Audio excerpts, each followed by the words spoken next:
Welcome to this online interview by Project Cargo Weekly. Our very special guest of honor today is Mr. Gregorz Samoc.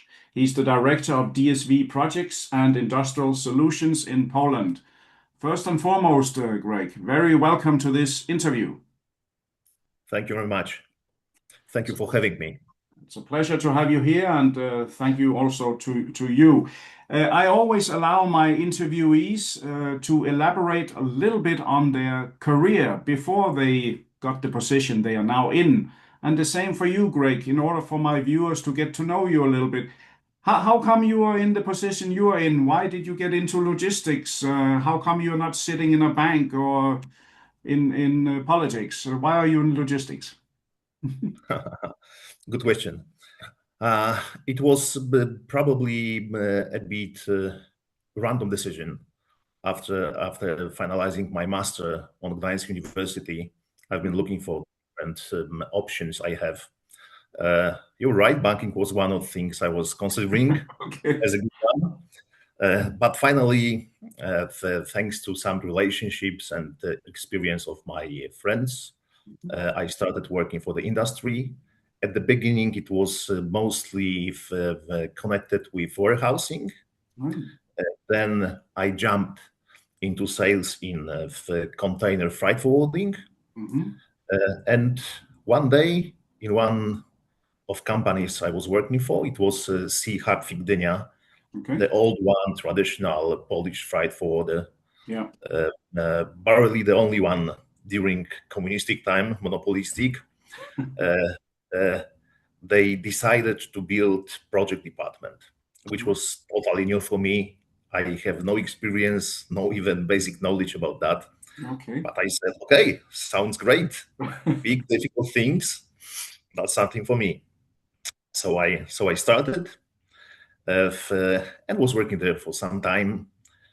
Sometime later, I switched to some Polish local, more agency company. And I collected some experience from, let's say, opposite side, because I was managing sea barges and sea tags. So I started touching really big transports, only on sea, but anyway. But also all the time I was doing some small projects on the road and sea. I also get some experience as a ship agent. I wanted to have some knowledge about industry from different sides and be the wise guy. And this led me to starting working for DSV. One day someone from DSV approached me asking if I would be interested in establishing projects department in Poland. I said yes, and here I am. Okay, it was like 15 years ago. It was 2010. So this year is going to be 16 in DSV. Okay, that's a very impressive background, and you certainly know your business. I recall from the past the name Hartwig in, let me say, the good old days, as you mentioned. They were the only ones there. And now 15 years with DSV. Very impressive. What can you tell our viewers about the current, let's say, organization of DSV in Poland when it comes to projects? How many are you? Where are you located? Of course, most viewers know the name DSV on a global scale, but elaborate a little bit on Poland and the Polish organization. Okay, the Polish organization actually is 7 persons right now. Now we are within a bit fascinating and interesting moment, because you know very well that we are getting together with colleagues from Schenker. So our organization now is 7 persons officially located in Gdynia, but we have also one sub office in Radom. We did everything we could to be very universal, let's say. So we are not really specialized. The Polish market is quite specific. We don't have very big decision makers for big projects in Poland. So we rely in big scope on our colleagues from other countries. But we decided to develop ourselves to be top expert on Polish market. So collecting different experience of APC industry, of renewable wind turbines mostly, different industrial projects. We are very deeply anchored in Polish ports with Polish heavy hauliers, and not only heavy hauliers, with river transport, which is pretty complicated in Poland because our rivers are not very well regulated and prepared for transportation. Right. But for the biggest cargo, it can be used. Also, rail transportation. So the full set that is needed to handle the biggest industrial projects. Okay. That's yes. Of course, Poland is a huge country in Europe, and you border some other economies there, so your location is quite vital. Which ports are you mainly using in Poland for handling project cargoes? Mostly, it's Port of Gdańsk, sometimes Port of Gdynia. Okay. The Port of Gdańsk is vital for central Poland because it's also connected with Wisła River. So for these projects that requires river transportation, units that are too big for roads, or let's say too expensive for roads, because at the end of the day, you probably can move whatever you want on roads, demolishing bridges and whatever, and it happens. Now we see such ideas for nuclear power plant. We will see a lot of new build roads, but also demolished some part of infrastructure. But normally it's too expensive and too problematic. So for units that are too high or too heavy or mix of different parameters, we are using often Wisła River, which is tricky one, because it can be used on only certain time within the year. The interesting story is our transportation from this year, when we managed to make delivery within window of 3 weeks this year, and for 2 months now transportation is impossible. So that's very tricky, requiring risk management, good information to our clients about circumstances, because normally in Europe, people are used to have the rivers that are capable of transportation pretty the year round, maybe with some limitation within winter. In Poland, you should consider transportation on Wisła River as a lucky time. Yeah. Usually, maybe 3 months a year, sometimes less, sometimes a bit more. So it really requires a lot of planning. It has not escaped my vision here that I also read earlier on DSV News that you recently handled a very, very heavy and huge project out of Asia, I believe, more than 500 ton, was it? What can you tell our viewers of this very interesting and mega project, whatever you are allowed to tell us? Okay, yes, we just finished the delivery of 2 petrochemical columns from China to Płock, Poland. The final sponsor, I can say, of this project was Orlen, the big Polish oil and gas and petrochemical giant. Okay. The columns were pretty big. The bigger one was close to 90-meter long, 8-meter wide. Wow. And over 4-meter high. The weight was 554 tons. The second one was small. We are smiling a bit saying that because it was 68 meters of length. Wow. And 288 tons. So obviously, that the smaller brother always is much easier than the bigger one. Yeah. But the bigger one was a real challenge because obviously transportation on sea is a piece of cake for anyone. But then we had to deliver this cargo to Płock on a pretty demanding Wisła River. Okay. Also, the other problem of Wisła River is there is a very small quantity of equipment, of barges. Right. There was plenty of them, 50 years ago. Then the water, the navigation conditions were getting poorer and poorer year after year. Yeah. Finally, only a few stayed, and there was no even one that is sufficient for this cargo transportation. So finally, we made transportation on two couple of barges. All the calculations were done under classification company checking us with marine surveyor. But after some time, we did everything. It was well prepared, even on such a demanding conditions. So after discharging from the vessel with vessel cranes, it sailed to Płock.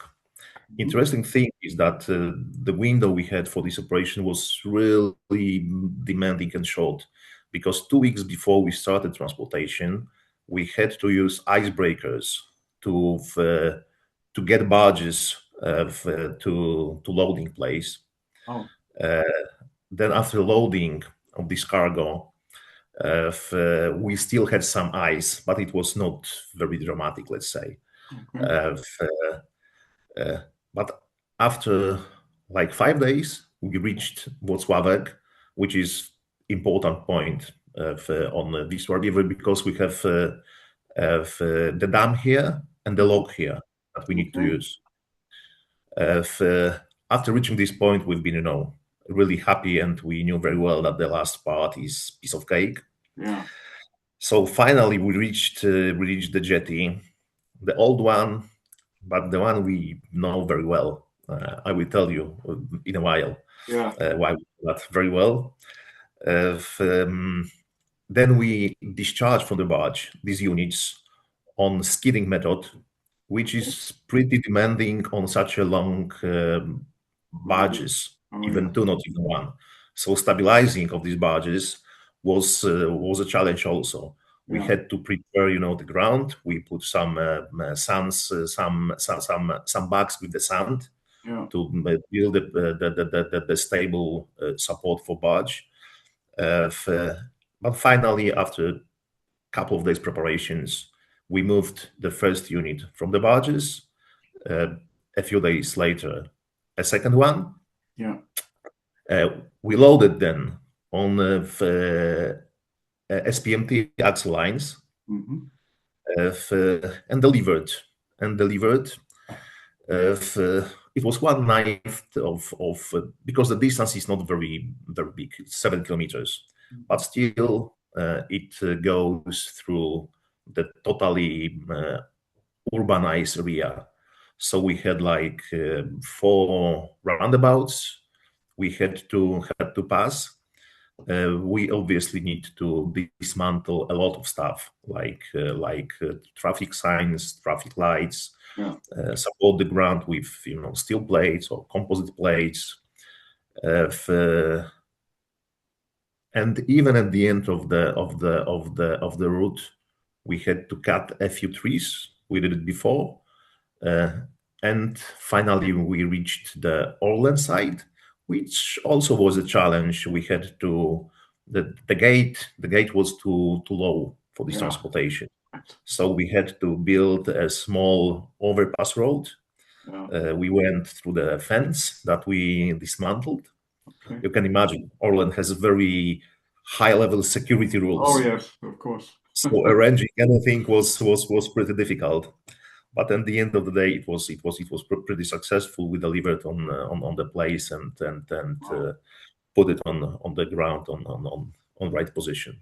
Fantastic. I mean, this I'm just listening in awe here, because this is really project cargo, not just an oversized flat rack, but this is really very big, yes. Very very mega. You need proper planning.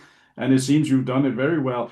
May I ask, just out of interest, so you discharge from the ocean-going vessel direct into the waiting barge? Yes, exactly. All right.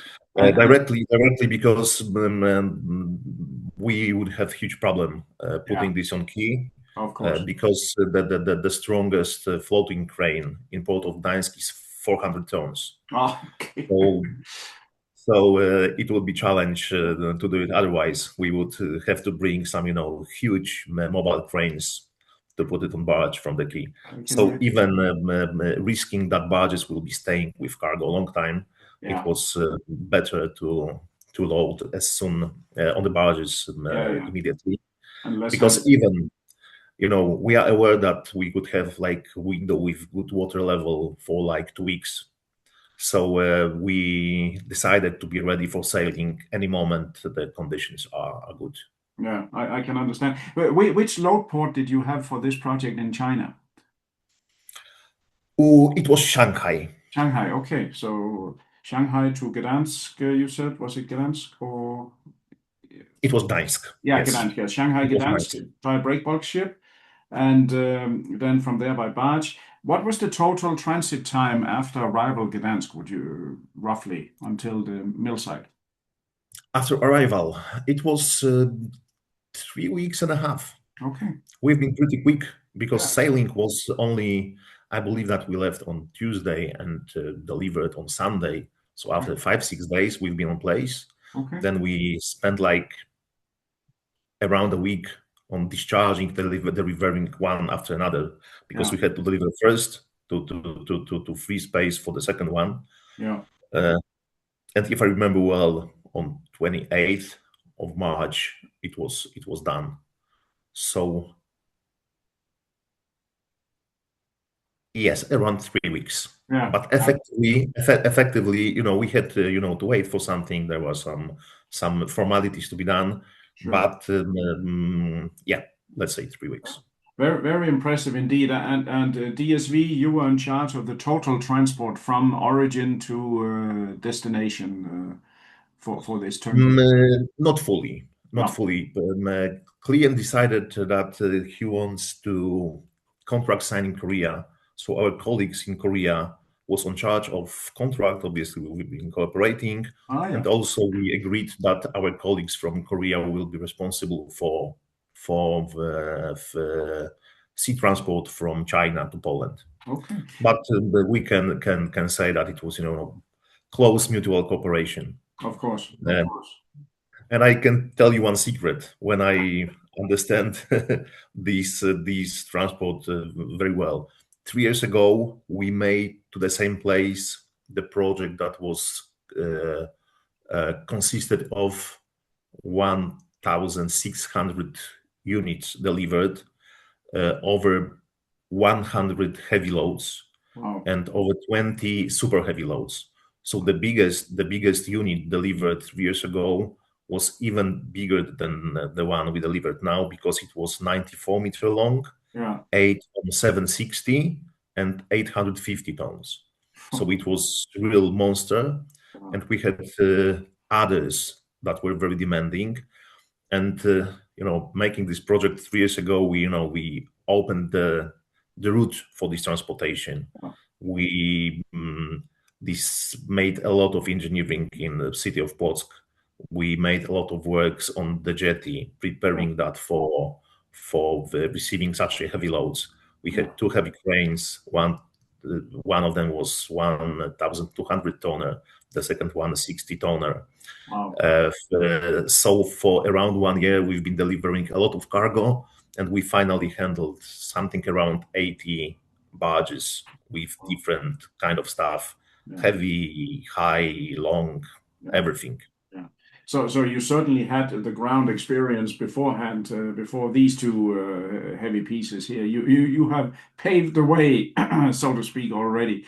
Very impressive, and in a seamless cooperation with your Korean office, all the way to the mill site. I'm very impressed. And how do you see? After this project, of course, hopefully the client are satisfied, so they will stay with you also for the next one. I'm quite sure. I hope so. I believe so. Yes, I can say I'm very proud with these 2 projects, because the first one, you can imagine, we delivered cargo 1 year prior expected delivery finalization. So that was something in the industry you won't see too often. And this one, we really delivered very quick. we wasn't, we didn't have to start sailing so early. But if we wouldn't, the cargo would be waiting still now in Port of Gdańsk for sufficient water level. Yeah. It might take till June, maybe August, or maybe January next year. Yeah. It also happened in the past. Yeah. So we have a client that is very satisfied. Yeah, it's that's the best. We are only as good as our last project, as or our latest projects, as we say. The client have a long memory when it comes to if there's any problem. They have a very long memory normally. Oh yes, you are right. I agree. So I'm very glad to hear that. Very impressive. One of the final questions I have after this impressive synopsis here of your mega project. How do you see the rest of the year? We have a war in the Middle East. Oil and gas is a problem there in the Hormuz, and nobody really knows. How do you view, yeah, from now until end of the year, if you look in your crystal ball, how is the situation for you in Poland? I believe I'm very lucky in being in Poland. Poland is growing fast for years. We have a lot of investment. We have a lot of production. Yeah. Our engineers are high quality. We are also the gate to Ukraine, which probably within some time after war ends is gonna be market growing like we never saw before. So I believe, I'm not that sure of good future by my nature, but it was many times that I was thinking, what's gonna happen next year or the year after this year? COVID, war in Ukraine, a lot of things happening for crises, and our market is still growing. And from my perspective, it's still good. Even if we have problems, usually it's not so strong. Also, project industry market is quite specific because we have very different time of realization of projects. Some projects are signed and performed after 5 years or within 5 years. Some has very different timelines. So even the crisis on some year is not making like on other industries some gap that is empty for some time. So I'm pretty optimistic. We are actually now incredibly busy. You reached me within probably one of busiest time in my life, because last week we loaded 3 vessels for Baltica 2 project. In this week I expect that we will load like 4 vessels probably, because I see that we have some trafo, we have Baltica. Actually, immediately after our call, I'm sitting in my car and driving to Świnoujście, where we are also loading vessel for Baltica. That's a project we are working closely with our Danish colleagues. Oh yeah. And now we are really busy. Fantastic. No, it's so happy to hear a sunshine story in the middle of all this negativity.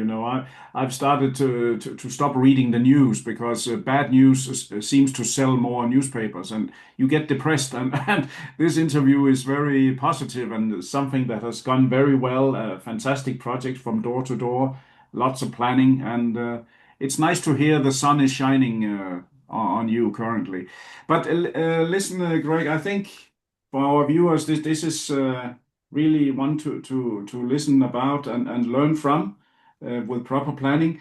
And how do you see the very final question I do have? You have, of course, competition in Poland. There are many who claim to be project forwarders. What is the secret behind your success? Would you say proper planning, strong organization, or if you should say a few keywords besides yourself, of course? That's a very good question. Indeed, Polish market is very competitive. Very, very. I'm discussing this issue often with my colleagues from other countries. We are still growing market, not with traditional rules for different companies. So I hear pretty often that for my colleagues, usually competitors are big freight forwarders. And in Poland, we need to fight with heavy hauliers, with ship agents that behave like local heroes on some segments, with Polish local freight forwarders. So there is really a lot of them, and sometimes I'm a bit scared of that. The reason that we are where we are probably is because we decided one day that instead of fighting on Red Sea, Red Ocean, with so many competitors, we need to be top competent on the most complicated projects. Yeah. So, when we are talking about so big projects, industrial projects like EPC or others, the part of Polish competition is saying we are not strong enough. We have not financial capacity, legal capacity to handle such a project. And we somehow specialized doing such the most difficult, the most heavy, the most demanding, that also requires negotiation with administration, with authorities to get the road, to rebuild the road, to find some special solution. And we always wanted, I believe that if you show me this project we are discussing today 7 years ago, I would say, oh, I love to make such a big project. It's like changing, year after year, and we are more competent. Now we feel confident enough, to work on any potential projects because we already handled that. As always, things are not that difficult when you do it than when you see someone else doing it. At the end of the day, it's just a cargo. It requires some special treatment, some special equipment, some understanding of all circumstances, of all potential costs. You need to have relationship and be able to employ a good qualified subcontractor for that and build the whole picture. Also, I would say that something very important is that our team spirit is I would say somehow friendly. We are building a team of different companies that need to play to one goal, to be focused on cooperation, and I see that it works. It's very important because with such a big projects, when you have really big group of subcontractors, if you have some bad blood inside, it's potentially a huge problem. Any problem is getting much bigger with such a big projects. Definitely. So it's also somehow emotional, positive, approach to different things that is making some difference. I hope. It seems to me, thank you, Greg, for this. It seems to me that you found the right solution and you stand very strong in the market. I must say, very impressed by what you have told me, and I think our viewers will also be impressed. So formally, I would like to say, Greg, many, many thanks for giving me time for this interview. Thank you, Bo. It was my pleasure. Most welcome. And to all our listeners, readers, and viewers from around the world, this was yet another great interview by Project Cargo Weekly. Our special guest of honor today has been Mr. Gregorz Samoc, Director of DSV Projects and Industrial Solutions based in Poland. Certainly a person who has the experience and know-how, also together with the company he's working for, to sort out any problem you might have from Poland or beyond. So do contact him if you need any help. For me and Project Cargo Weekly, thank you very much, and until next time. Thank you.